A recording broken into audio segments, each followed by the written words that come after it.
राम नाम की शक्ति से दिए ऐसा पैर जमाए, असुर दानव सब मिलके भी अंगद का पैर हिला न पाए। नमस्कार, मेरा नाम है नीतीश भारद्वाज। तो मैं बिना समय गवाए आगे की कहानी सुनाता हूं। श्री राम जानते थे कि रावण युद्ध नीति का महान ज्ञाता है और युद्ध नीति ये कहती है कि युद्ध आरंभ करने से पहले शांति का एक प्रयास आवश्यक है। इसीलिए उन्हें एक ऐसे दूत की आवश्यकता थी जो धैर्यशाली तो हो ही, परंतु उसे नीति अनीति का उत्तम ज्ञान हो। इसीलिए उन्होंने बाली पुत्र अंगद को अपना दूत बनाकर लंकेश रावण के दरबार में भेज दिया।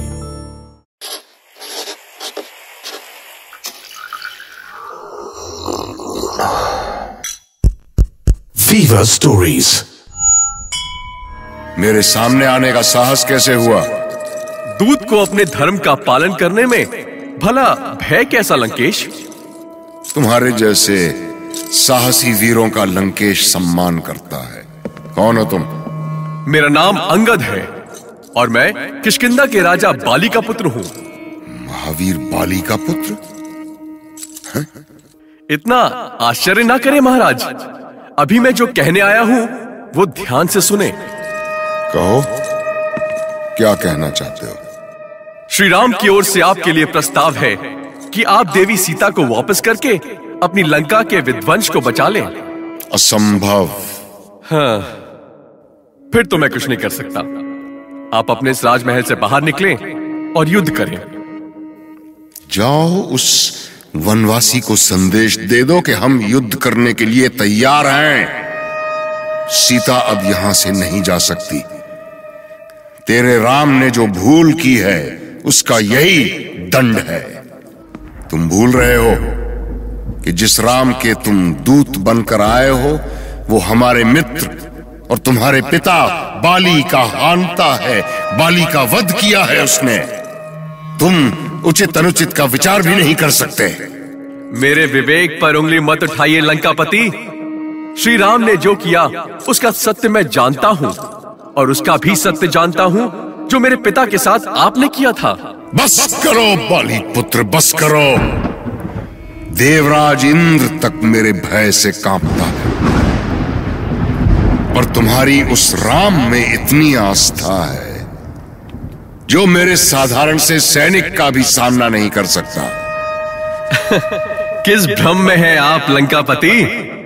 मैं उनका एक तुच्छ सेवक हूं और मैं आपकी इस भरी सभा को चुनौती देता हूं कि यदि कोई महावीर है तो मुझे पराजित करना तो दूर, केवल भूमि से मेरा एक पैर भर हटा दे।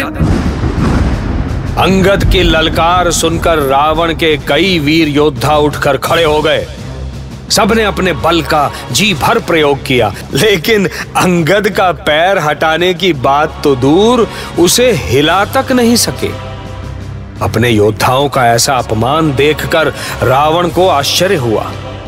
वो अंगद की शक्ति का रहस्य जानने के लिए स्वयं सिंहासन से उठा, लेकिन जैसे ही वो अंगद की ओर बढ़ा, अंगद ने अपना पैर पीछे खींच लिया। नहीं लंकेश, नहीं। यदि आपको पैर ही छूने हैं तो श्री राम के पैर छूइए, वही आपका कल्याण करेंगे। मेरे पैरों पर झुकने से क्या लाभ? तू अपने राम का संदेश लेकर आया था बाली पुत्र। संदेश देकर तूने अपना कार्य पूरा किया।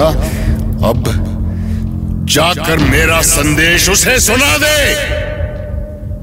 कि वो बालकों का खेल बंद करे और युद्ध भूमि में आकर दशानन का सामना करे।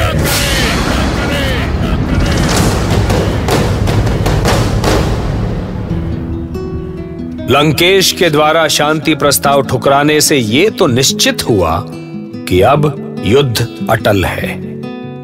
जहां एक तरफ श्री राम अपनी भार्या सीता को मुक्त करने के लिए युद्ध की तैयारी कर रहे थे, तो वहीं रावण अपनी बहन शूर्पणखा के अपमान का प्रतिशोध लेने के लिए तत्पर हो रहा था। लंकेश की बहन शूर्पणखा भी अपने प्रतिशोध की प्रतीक्षा कर रही थी।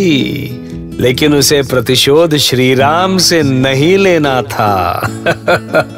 फिर किससे बदला लेने के लिए जूझ रही थी शूर्पणखा?